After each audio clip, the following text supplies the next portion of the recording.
Hi everyone, welcome to the show. Today we have Jesse on today, and Jesse is a former combat vet. How are you today, Jesse? Pretty good. How you doing? I'm doing well. So I wanted to ask you to just start off with an introduction. Just introduce yourself and the background that you have. Yeah. So my name is Jesse. I was joined the reserves in 2003 as a civil affairs specialist. '06, I went active duty as a artillery soldier, 13 Bravo. Got stationed in Hawaii in '07. Went to Iraq. I think we got to Iraq Christmas Eve, 2007. That was Operation Iraqi Freedom '07, '09. It was a 15-month deployment. And then we had a year off and went back for another year. Uh, that first deployment, we shot artillery for like the first, I don't know, 2-3 months maybe, and then got tasked with being bodyguards or PSD, personal security detachment for the U.S. State Department, where we'd take them out. It was called their team. The State Department team was called an embedded provincial reconstruction team, where they would essentially go around and hand out tax dollars. Right. Some of the things they did were good, but I saw it mainly as a manipulation. Right. Like you're just paying people to get them to do what you want them to do. Oh my gosh, sorry about the puppy. Uh, Sorry. Well, so like for instance, there's a retired military town outside of Baghdad called Sababor, and there was a guy that had a farm right outside of that town that Saddam would pay to grow vegetables. He had chickens and stuff, but he grow food for that town. Well, when Saddam went away, they stopped paying. Obviously, he wasn't getting paid to grow this food anymore, so we stopped growing it. So the State Department, we went and had a meeting with him. They gave him 50 grand in the cash, to get his farm back up and going. And we didn't go check on him for however long, couple months, and went back. This dude didn't do anything with his farm. He built a sick house and didn't upgrade his farm at all. And they like slapped him on his wrist, gave him another 50 grand, and then we went and checked on him once a week. Right. There were other good things they did, getting schools going for girls' schools.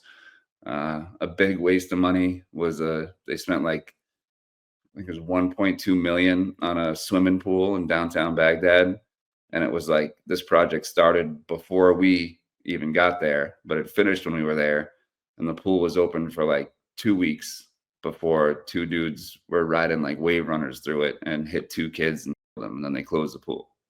Like that wasn't a great use of $1 million. Second deployment, they took all the people that did that State Department detail and made like a security detail for the battalion commander and sergeant major, where we essentially did the same thing minus the giving out the money part. Like going to different meetings, different, like local leaders, try to get things however they wanted them to be.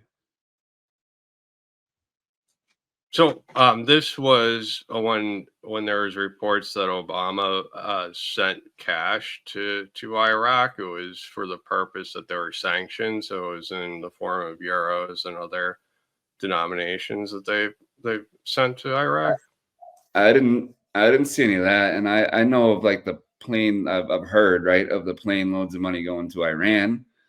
Um, but the definitely like once every 2 weeks we would take the State Department to Baghdad International Airport to Camp Liberty, where like Abu Ghraib and stuff is, and they would go fill their duffel bags, right? Like there was a little warehouse with no bullshit pallets of $100 bills and like little bullshit $5 folding tables with money machines on them, and like, higher ranking people in the back, like sergeants and up in the back, right? Like it's like the pit boss keeping track. They're running, you got a private or whoever running the money through the machine, another somebody else with a clipboard checking off what they got, right? And we weren't even really allowed in there. I just got a glance in there, right, when they opened the door one time to go in, and it's like, oh, look at this bullshit, right? Like this guy, and then they just leave. There's two of them. Each one's got a duffel bag, and then while they were doing that, there was a thing there called like a detention camp there called Camp Cropper,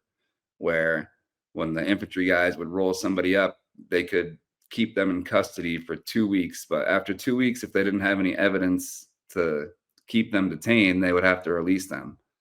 So it was like a detainee release thing. So that every 2 weeks, that time would be up. The State Department would go fill their duffel bags, and they would put however many prisoners they were releasing on these like buses, just like a regular bus.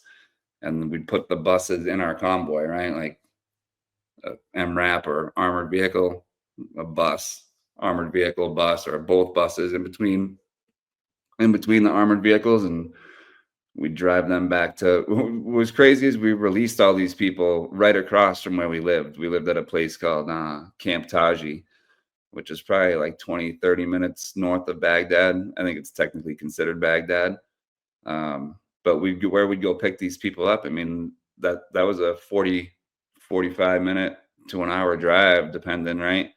And then we're going to go get all these people and release them right across from our base. And every time, dude, after the detainee release for the next week, there all kinds of stuff start happening. There's more IEDs, more incidents. Like, no one sees a problem with this. So when you first, what inspired you to join? And I was wondering if you could just describe your like boot camp experience, and if Full Metal Jacket was accurate. Full Metal Jacket probably is accurate from the Marine Corps, but not really for the Army, right? From what I've heard from friends that were in the Marine Corps, and like you can watch videos of Marine Corps boot camp online. It's a whole different animal. The Army wasn't like that.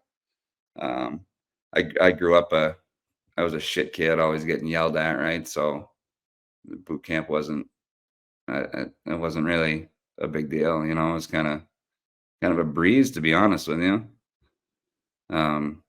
Training once you were in your unit was way worse than the boot camp was. What inspired me to join? Both my grandfathers served in World War II, one in the Navy, and then we found out years later that he shot cannons. Yeah, get down then if you want to get down. He shot cannons off a naval ship, and my paternal grandfather was in the Air Force. He was like not a pilot, but like a gunner in the back of the plane. He got shot down over the English Channel and was a prisoner of war. It was like 82 pounds. You know, he's a big guy, 6'2", probably 200 pounds at his healthiest, 180 pounds. He was 82 pounds when they rescued him. So my family had an electric company, like electrical contractors. I left high school at like 16.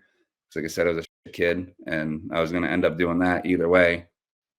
So I figured I'd get a jump on it, and just that grind, dude. Like I saw my father and my uncle, like they're in their 50s, and they did very well for themselves, but like you're a slave to the business, right? And like, when are you going to retire? You're never going to retire. You're just going to keep working until you're dead. That didn't sound fun to me, right?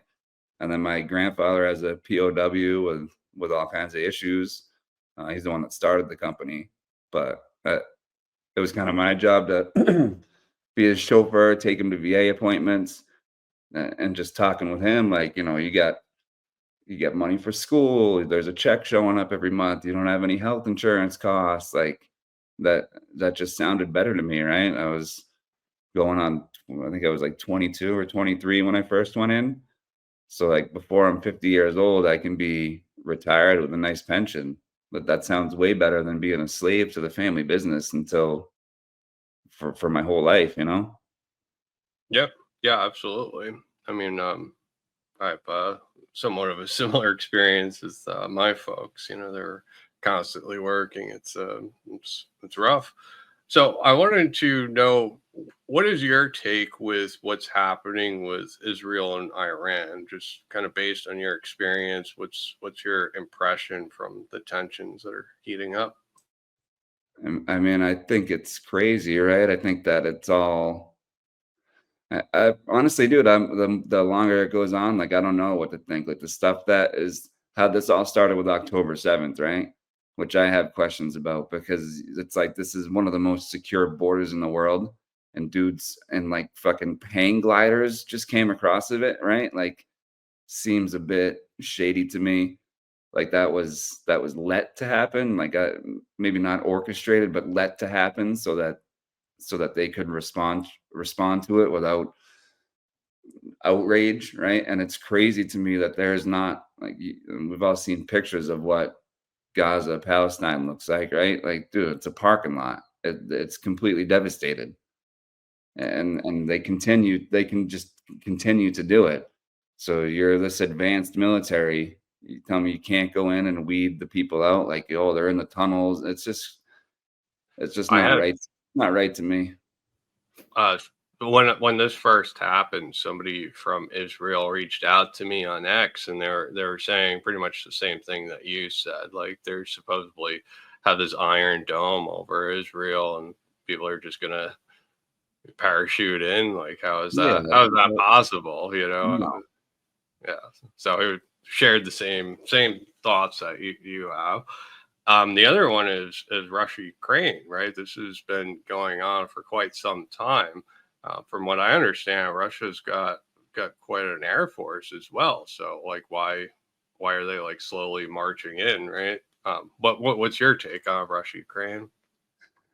I think a lot of that has to do with like that's chickens coming home to roost for us, right? That's us up to no good, just playing kingmaker or regime changer in the world, right? And you hear about these biolabs over there, and that you just I feel like people aren't able to remove themselves from a situation and like look at it from different perspectives, right? Like, how would America feel, like the government, right? If Russia had all this biolabs and all this shit set up in Mexico, like we wouldn't be okay with that. We would do the same thing, right? We'd probably even worse. We probably wouldn't even be as restrained as they are being, right? And then back to the Israel Iran thing. I think a lot of that has to do with like Netanyahu not wanting to go to jail, right? Because like once this war is over and he actually agrees to stop, like that didn't need to happen. Iran wouldn't have started blowing them up if Israel didn't bomb them first, right? It would have just been continued this continued hostility, basically, without the violence or violence on a massive scale, like bombs dropping and stuff, you know? Yeah, absolutely. I mean, do you think that we're on the cusp of World War III, or we're in World War III? What are your thoughts? No, I don't think so. I think that I think fortunately the other people, the other countries, mainly like China, Russia, like nuclear armed countries, for it to be a real World War III, it would have to include those people. And it seems like they have enough sense that they don't want to waste the resources, like the financial resources and the human life that it would take to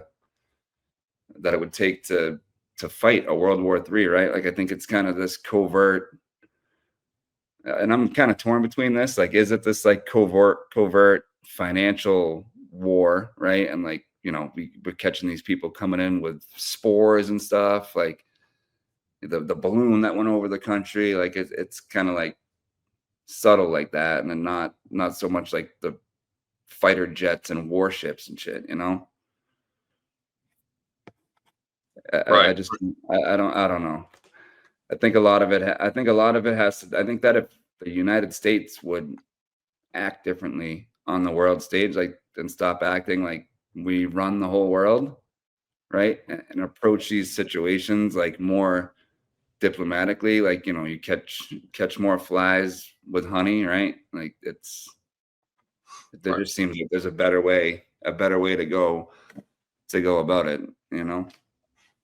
Right. And also, different cultures have different perspectives on democracy, right? We have to just accept that. We can't force democracy all across Yeah. the world, right? Like, it's kind of the message that we send is, there needs to always be democracy. We need to bring democracy to this place. And we don't even have a democracy. We have a No, we don't. constitutional republic, and we're enforcing democracies. So I always wondered about that, right? Because I've stayed in touch with a guy that was my interpreter on my second deployment, and where I don't know, we speak probably once or twice a month. And a few years ago, I started wondering, like, is it better? Like, do we leave it better there than we found it? And I guess it's all perspective. He says yes, right? But I can guarantee you, there's hundreds of thousands of people that don't think so, right? And maybe it's different. Maybe it's a bit more.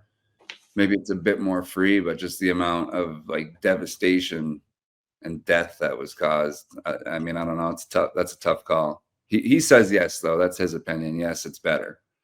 But all we kind of did was just show them how to run a corrupt government, because when it comes time for elections over there, the candidates are no bullshit, like going to doors with money. Like, you got your vote? Yeah, you got my vote. Cool, take that. Yeah. So you mentioned the idea of like bio warfare. What are your thoughts about cyber attacks, economic war, and sort of these more hidden types of Like, warfare?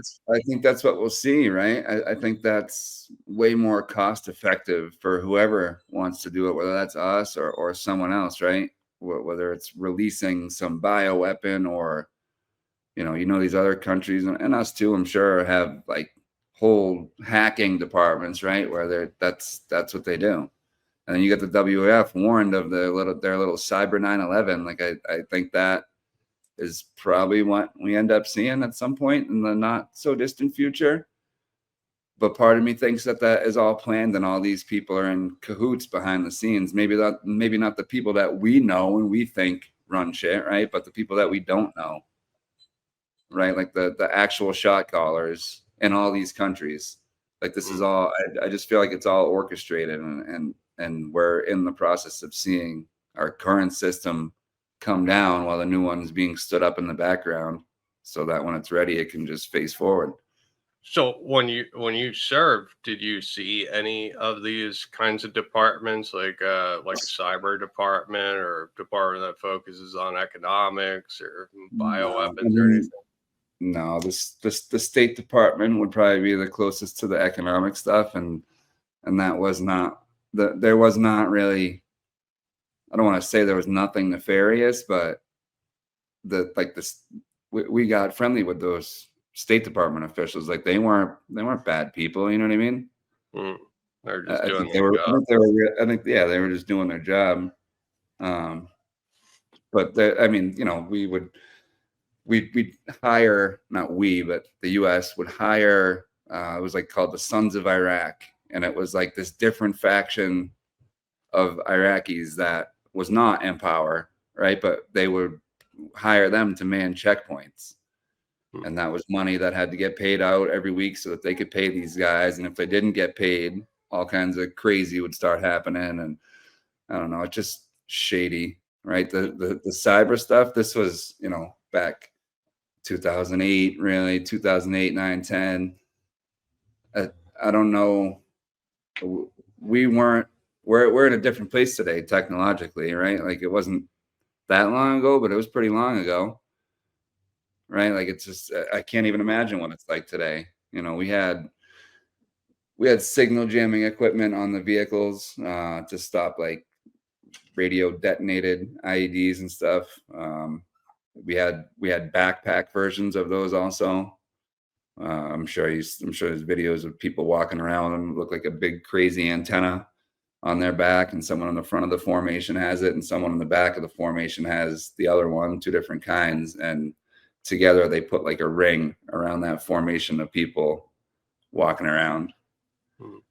And they'd be like, "I'm sure this thing's not like frying my brain, bro," because I come back and I'm like all red, and I just feel like I just have been in a microwave all day. And they're like, "Oh no, it's safe." It's like, that's just not safe, dude. Yeah. So I've noticed, like, after Afghanistan, Iraq, right, there became like an opiate epidemic in the U.S.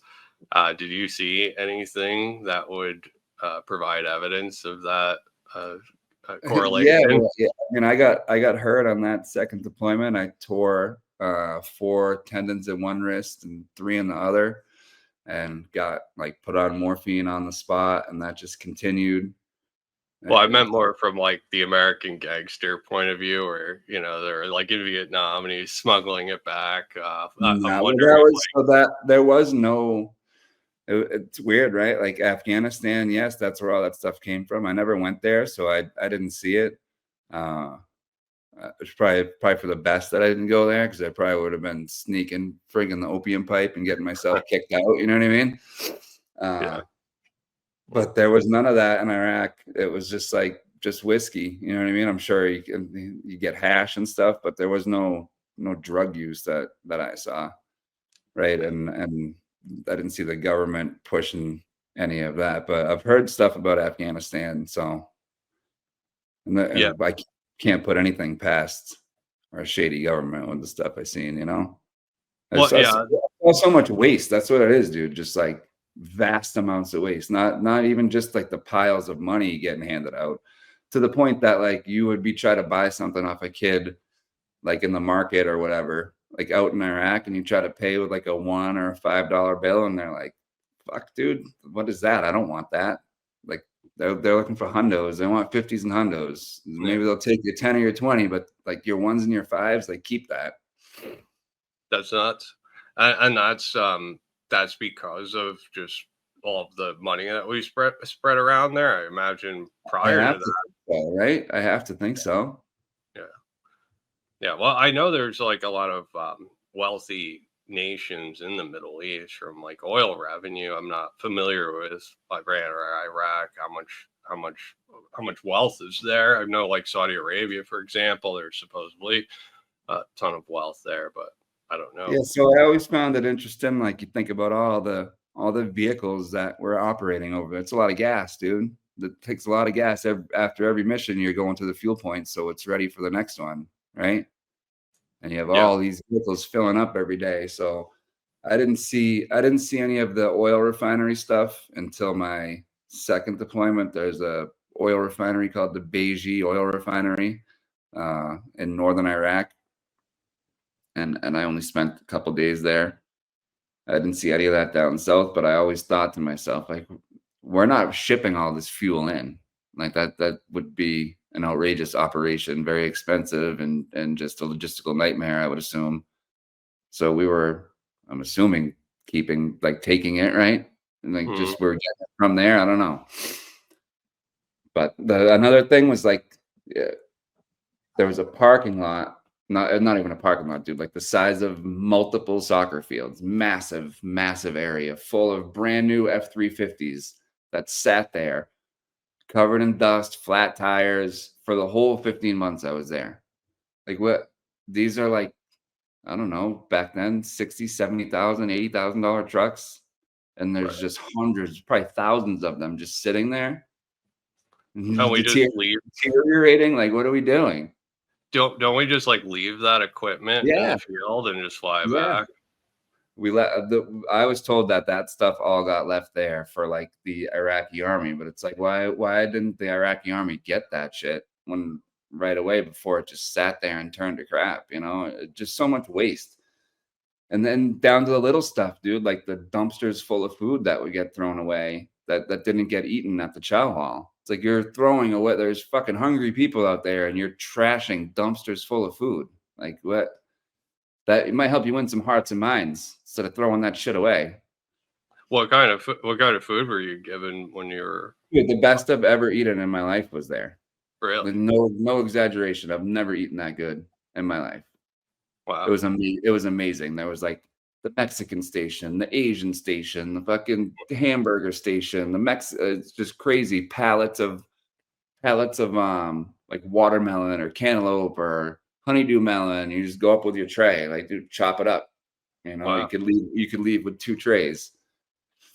That's Yeah, nuts. never eaten that good. So, there's a lot of like talk about having a civil war in America, and there's seems to be a ton of tension between left and right. And I was curious to hear your opinion on that.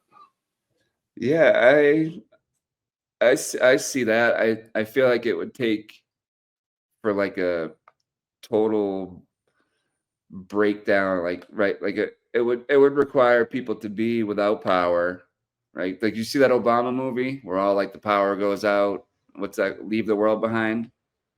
I haven't. I'll check No. it out though. Yeah, it'll creep you out.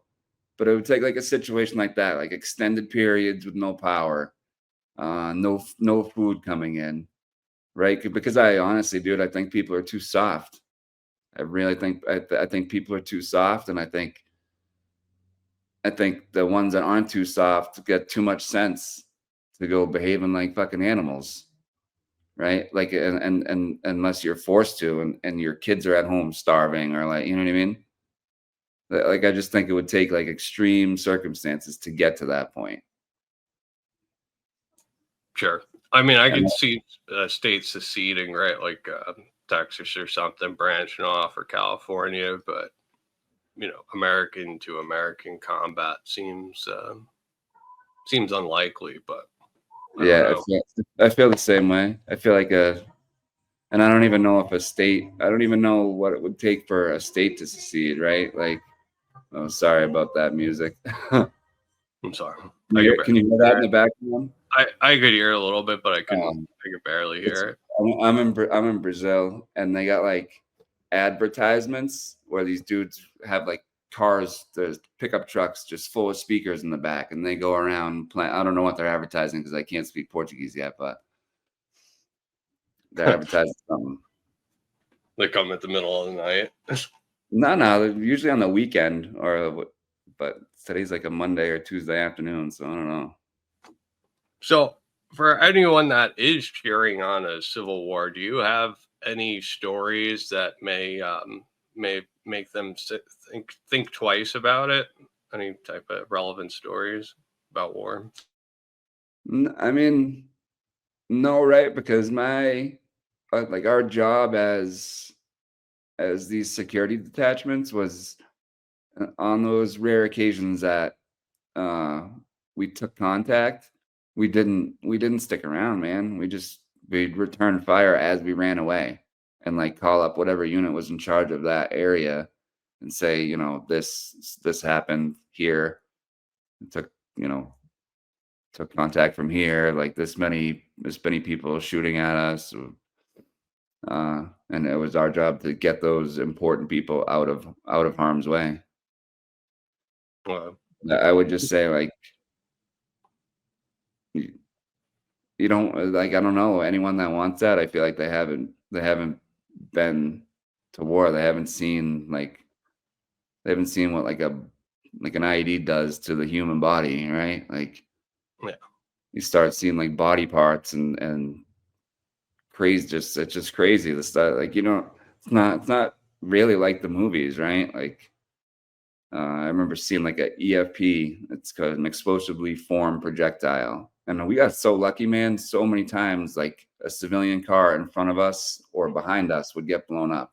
Like, clearly, that was meant for us, and for whatever reason, if it was the electronic warfare shit that we had on the trucks, but it's like a concaved copper disc, and it's going to be like the right amount of copper with the right concave, and then you put the charge behind it, and when it blows, it basically turns that concave copper plate into like molten slugs of copper, and there's no armor that's stopping it. That shit's going in one side and out the other.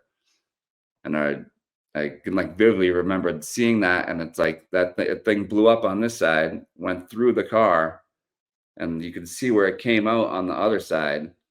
And I remember like the tires covered in blood, and like blood leaking out the holes. And it was just like a crazy amount of, like, that was just crazy to me. Or like seeing a suicide vest go off and what it does to people. And it's just like body shredded. Like, why you don't want that? Why do you want that?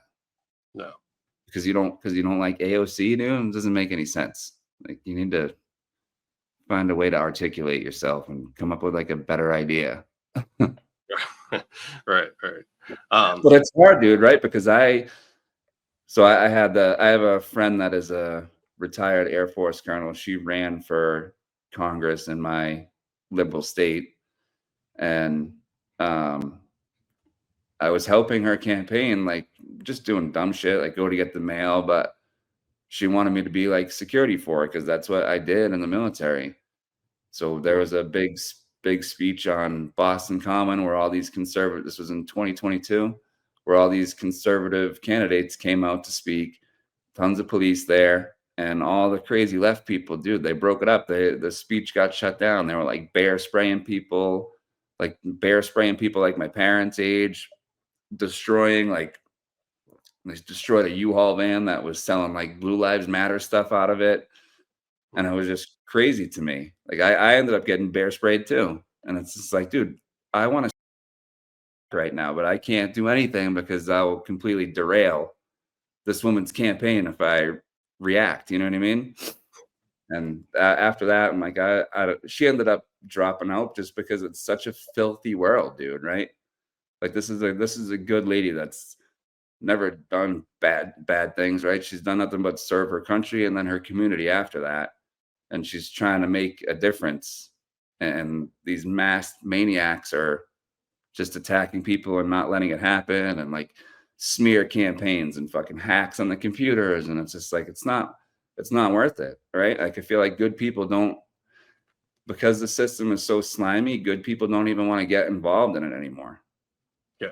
Right. Yeah. So you Right. don't have good people get involved in it, and then you just got a bunch of slime. Like the sliminess just continues and gets slimier. Like I don't know. I think we need drastic change, dude. I think we need term limits for sure, right? Like shouldn't be able to serve more than 2 terms. That should be it for any elected office, because these career politicians are the problem, right? Like I was watching the Powell hearing today, and the questions that are being asked, it's like, dude, these people are so old. They have no business running the country in this age, dude.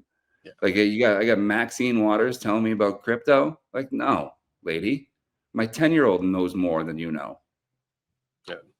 A lot of those, they're like 70 plus. You know, some of them are in the silent generation. I mean, it's very, very nuts.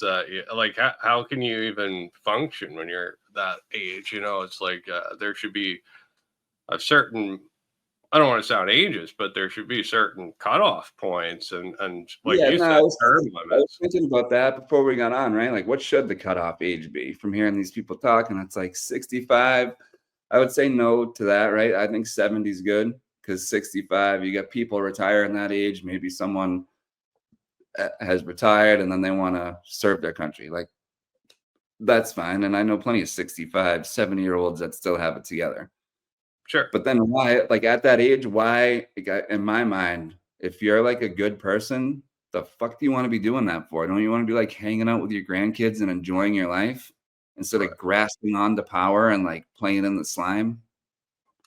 Well, they're getting something in return. It reminds me of I believe it was the New Jersey senator or congressman that they caught him with like gold bars at his house, tons of cash, brand new Mercedes, and Yeah. him and his wife had to go to prison, and they sent him to they sent him to Camp Fed. They didn't even like send him to a real prison. They sent him to like a Did they camp out. actually, that Bob Menendez, did they actually Yeah, go to jail?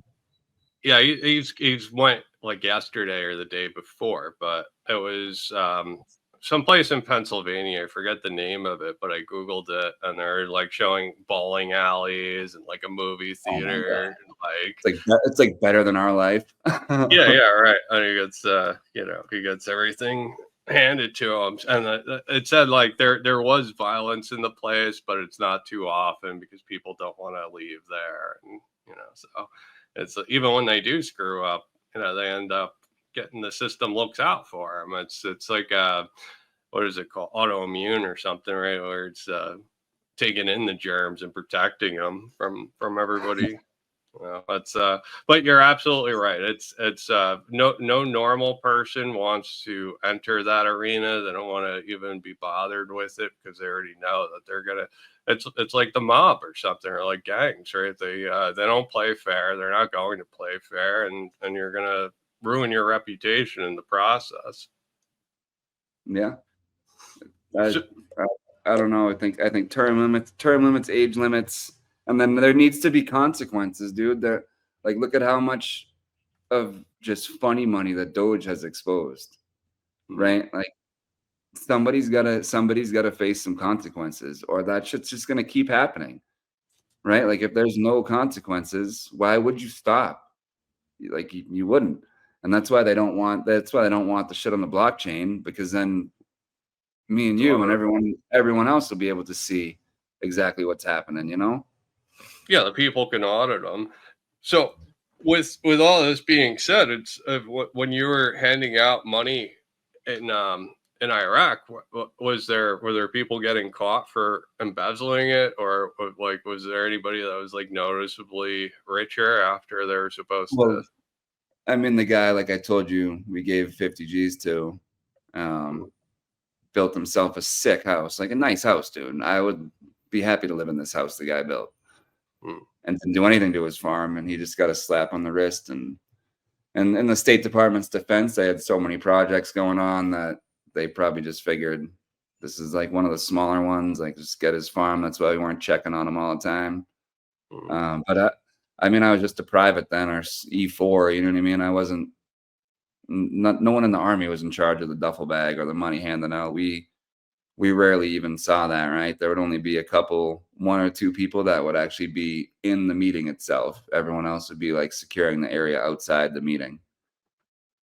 So just a waste that I saw, like that incident and the $1.2 million swimming pool are the things that really stick out to me, and the wasted food and the trucks just sitting there, you know. Yeah. Well, they print it anyway, so what's the difference, right? But So, I mean, that's what turned me on to like this. I don't even want US dollars, dude. I get US dollars and I pay my bills, and then I get rid of the remaining US dollars because I just don't want them. right. And I'm an American, so what's the rest of the world doing? Yeah. Well, I mean, I think they intentionally keep people ignorant to a lot of this stuff. And I do the same thing. Once I have an excess of cash, of course I have to pay my bills and everything. So that eats up a lot of it, but I'll buy some form of assets. I'm not going to continue to save in a depreciating asset or liability, rather. Right. Um, what what type of technology did you see from the military? I know a lot of people assume that the U.S. government has all this advanced technology that they're keeping under wraps, and only certain people are aware of it. Did you see anything that would suggest that? No, not really, right? Like I said, that was, so I want to say 2008. We had I was artillery. We shot the cannon. There's another MOS. There's three artillery MOSs. You have 13 Bravo that shoots the gun, 13 Fox that is like a forward observer. That 13 Fox sends the coordinates they want the artillery rounds to land at to 13 Delta, and they're like the math nerds. They do the math and tell us what numbers, like quadrant and deflection, to set the gun to shoot, and like what charge and stuff. They took one of those guys and made him a drone operator. And dude, this thing was massive. It was like in a giant suitcase, and it was loud and slow, and it was like a helicopter. So as far as that technology wasn't advanced. Some of the optics, like they have, it's called a crow system, where it's like so you don't have to be in the turret, like on a machine, on a 50 cal or 240 or whatever you got it hooked up to. I only seen them on the 50 cal. I'm not sure if they'd even do other weapons. But then you can sit inside the truck and you have like a screen and controls, and you're able to operate this gun on the camera and lock it from there.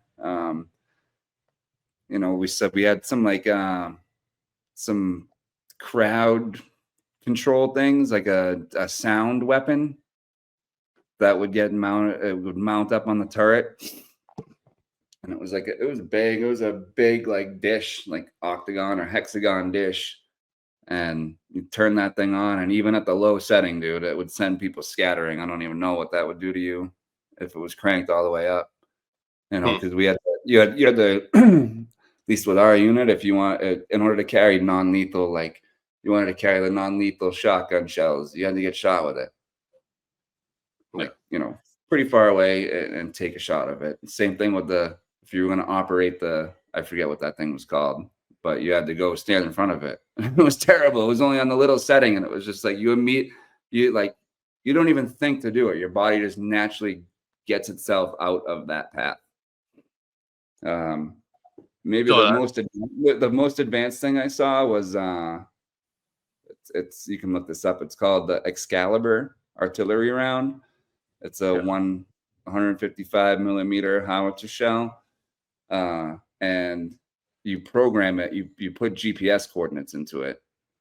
So like you get the round, you unbox out of this fancy box, and it's got this little wireless control that you put the grid coordinates that you want it to land in, and then you could shoot it this way.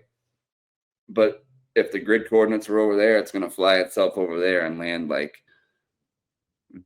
I forget what it was, like down to like, it's been so long since I've even talked about any military stuff, like so many your grid coordinates, the more numbers you get, the closer it gets to within like this many meters, this many meters, this many meters. And you could put that thing like on a fucking toilet seat. So this was in 2006 or 2004. I forget what you said. Oh wait. Yeah. So I mean, like, this sounds pretty advanced for 2008. Or drones weren't really a thing back then. You're describing. That's what I mean. Yeah. Sure. But then you compare that to like the drone that my kids got, and the one that he's got's way more advanced than, well, maybe not with the optics and shit that was on it, the cameras and all that, right? But as far as maneuverability and flying and all that. Yeah. But I mean, as I understand it, because I was super into the crazy alien conspiracy stuff when I got out, and they say that the shit they got is 50 years ahead of what we know, right? And I think that they've had anti-gravity shit and all that since World War II. Like, I think the paperclip scientists that we brought back were on to all kinds of that stuff. Sure. And it's been hush hush ever since. I think we know very well how to manipulate the weather. I think we can make an earthquake, right? Like, even some of that stuff from Iran, like, oh, all of a sudden there's earthquakes. Like, just random earthquakes. I don't know. Right. I'm gonna get the little thing under YouTube. It says this is actually, Sorry. No, it's fine. I mean, I want you to talk about this stuff. So, if anyone listening doesn't know what he's referring to, Operation Paperclip was after World War II. We took on some of the Nazi scientists that we felt had promised to integrate into our society. One of them being Werner von Braun, which was teaching Disney on Sunday, and he was supposedly like a very advanced scientist. That was the reason NASA was able to get to the moon. Lockheed and Martin also have patents for anti-gravity devices. So a lot of the UAPs, right? Like, people are assuming that the UAPs are some form of Lockheed and Martin's patents or some type of tech like that. Well, have you seen there was a patent for that? I don't know if it was a patent or like a detailed, like, it was like schematics and talked about how it worked, like a research paper on that Tic Tac thing. Dude, that's us. That is 100% us. All right. Yeah. I'll try to find it and send it to you, but it showed you it like explained exactly how it was working. Are you referring to there's a guy named Ashton that had a video footage of the Singapore plane and like these little things circling around? Dude. Yeah, I saw that. I posted that on Twitter, and like, people had a very polarizing viewpoints on it. Some people absolutely thought it was real, and then other people were saying, "Oh, this is just After Effects," blah blah blah. I've looked at the footage. It's not that. I've studied 3D animation, interactive media, so I do know what I'm talking about with this. Is you could recreate something like that, but it wouldn't be created the way that they were describing it. And then also you got to understand that somebody was taping a monitor, like they're recording a monitor. So it's like, Yeah, why are you watching that at that time? You know what I mean? Like, yeah. Well, I mean, like, I think they saw it. They were tape recording it to leak onto the internet, and they rewound it, and then they're recording it. But the people arguing that it was fake, like, I don't think their argument is that sound. I think there's a lot of holes you could poke through the fake side of it. I mean, you could do the same for the real side of it too, but I kind of like to think that the anti-gravity stuff's real. And there's a philosopher, his name's Jason Giorgiani, that talks a lot about this, and he brings up the point that if you have an anti-gravity device, you're really able to travel through time with that. That's not just a spacecraft or whatever you want it to be. It's actually, it would be bending time and space, so you would be able to go back in time. And it's interesting, we're seeing all quantum computing developments. This is where I get into an argument with most people, is that a lot of people think the army has all this sophisticated technology, which I agree, but I don't think they got to a quantum computer quicker than anyone else. I think that race is, you're seeing it come directly from the private sector, right.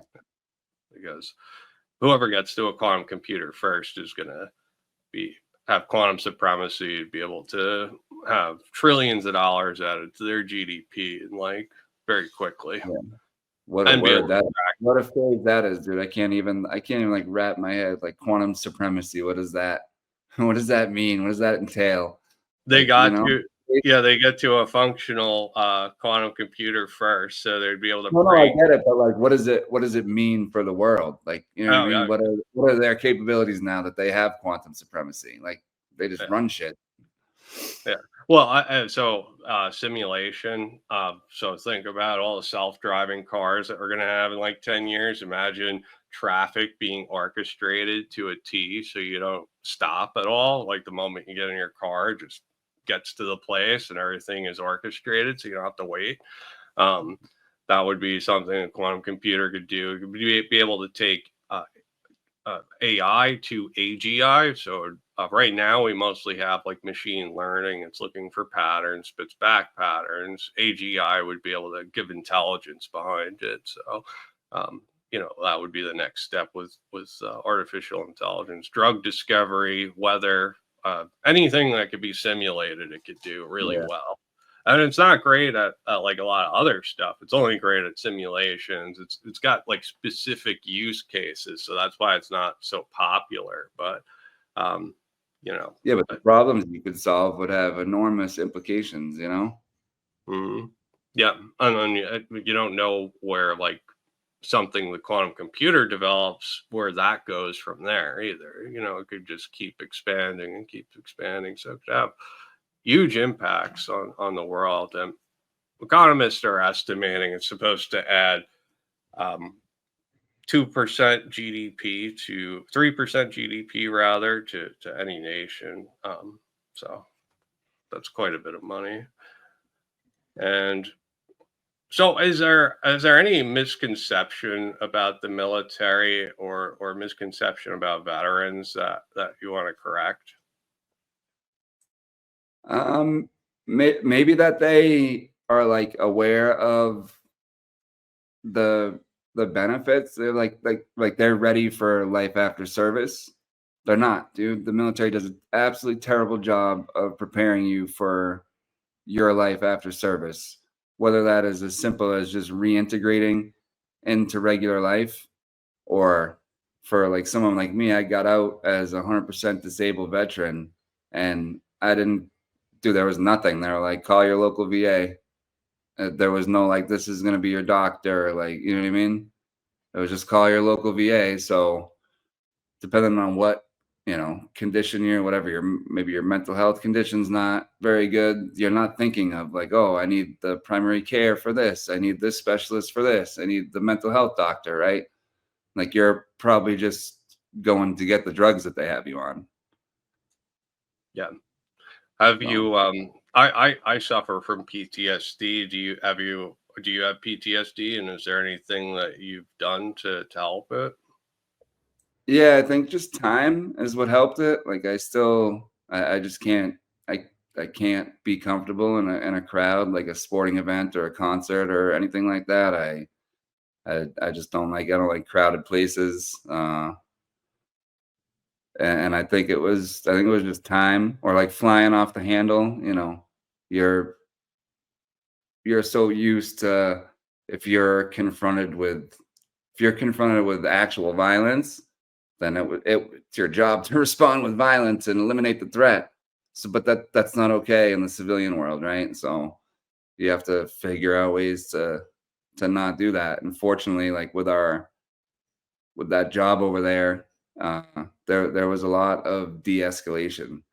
And that's something I feel like our politicians do. They should have to like take classes in this and like how do you de-escalate a situation instead of being like, oh, I don't know, like the That's ridiculous shit on Twitter. Like, dude, it's crazy. Like we're telling it's crazy. That's why I think it's not real. Like, okay, we're about to bomb you. Like evacuate the area. Bombs coming. Like that's not a real war. right, right. Yeah, yeah, you bring up a good point. I think also like I don't think they're aiming for people per se. Like we just blew up a bunch of nuclear facilities or something that in Iran. I think that's what they were doing. Is that what you were referring to? Well, yeah, that and well, not that. No, the when Iran responded to that and shot at Qatar, it's like, hey, No, you know what I mean? Or even them shooting at Israel, like, yeah, they know it's coming. Like, yeah, we're about to launch another barrage of rockets. You know, right. like And let it's just bizarre to me. And then that it's okay that like that's not legal. I mean, what's legal in war, right? But there is a Geneva Convention and like nuclear treaties and shit. You can't just be blowing up fucking nuclear shit. yeah, And who the fuck are you to be like, oh no, you're not allowed to have nuclear power? right. Like, dude, I if it was my country, I'd be like, fuck off. I'm having nuclear power. Like, who are you? Yeah. I Yeah, don't know. last night they said there was a ceasefire, and then like immediately there is an explosion. So Trump tweeted out, there was a ceasefire, and then an hour later we saw explosions happening. Yeah, and there's people like nominating for the Peace Prize. It's like you're nominating for the Peace Prize, dude. For what peace? Yeah, All that's done is the war just keeps getting escalated. And then I saw somebody, I think it was Massey, introduced a bill to stop funding the Taliban. Like we're still funding them. Well, what are we doing? No wonder we're I a fucking disaster. I didn't know that we ever funded the Taliban. Yeah, We stopped. ever since we left there, they've been getting fat wires every month. That's nuts. Yeah, that's really crazy. It's like what was that movie, Charlie Wilson's War, when it's like, oh, let's just build a school, right? And now we're taking it to the excess, or just giving everybody money. But back to things that help, like, dude, you just have to know what you're like. If it's a PTSD thing, know what the things are that triggers you, and try to avoid those things, and come up with techniques that whether it's breathing or whatever it is that helps you get back to your level place, right? Without turning to a bottle of booze or a bottle of pills or whatever. Yeah, yeah. I mean, that's good advice. I've taken it upon myself to kind of like force exposure to like what you're saying, crowds and stuff, and try to push myself to do more, because I found that like I won't leave the house if I don't. So I have to like force myself to get out and do stuff, and just push myself to For me, it was having the kid, because I can't just be like the weirdo. I don't want him to think I'm just this like weirdo hermit that stays cooped up in the house. So I will still go into the, I want to go to monster trucks. Like I absolutely hate this entire evening, but okay, we can do it. You know what I mean? Like, yeah. yeah, it's just little things, you know? Um How are you on time? Do you have I'm like I'm 10 good. more Yeah. minutes? All Yep. right. So do you regret enlisting? If you're 18, would you do it Oh again? yeah, like that's my handle, right? Regretful vet on Twitter, and it's like I part of me does, yeah, because I mean we shot artillery for 3 months, right? And there would always be, not always, but the majority of the time there'd be a drone up in the air watching whatever we hit. And then, some of the soldiers have a hard on to go like watch those drone tapes if they were able to. And like I remember watching them one time and it's like you just see what you just did and it's like how like what don't I know about? You know what I mean? Like how much life did we take and I don't even know about it. Right. And like how much destruct like just the destruction that we caused,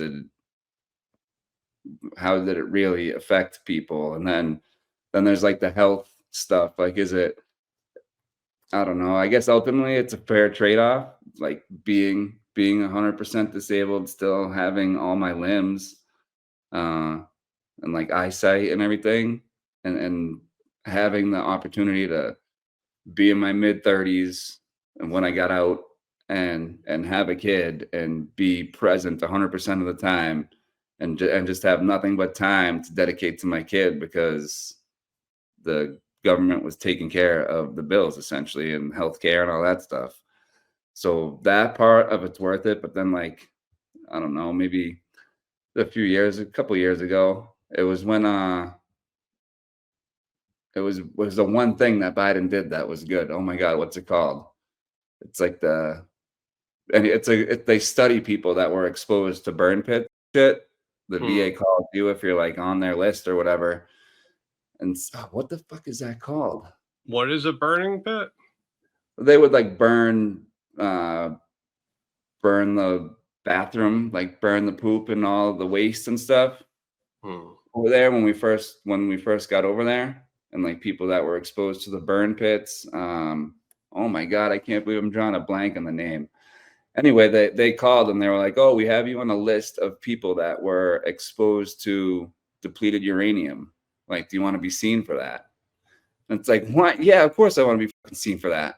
So you go, they give you like a big jug that you piss for a whole day, and then you ship it to Maryland, and then they send you back the paper, and it's like, "Oh, you have acceptable levels of depleted uranium in your piss."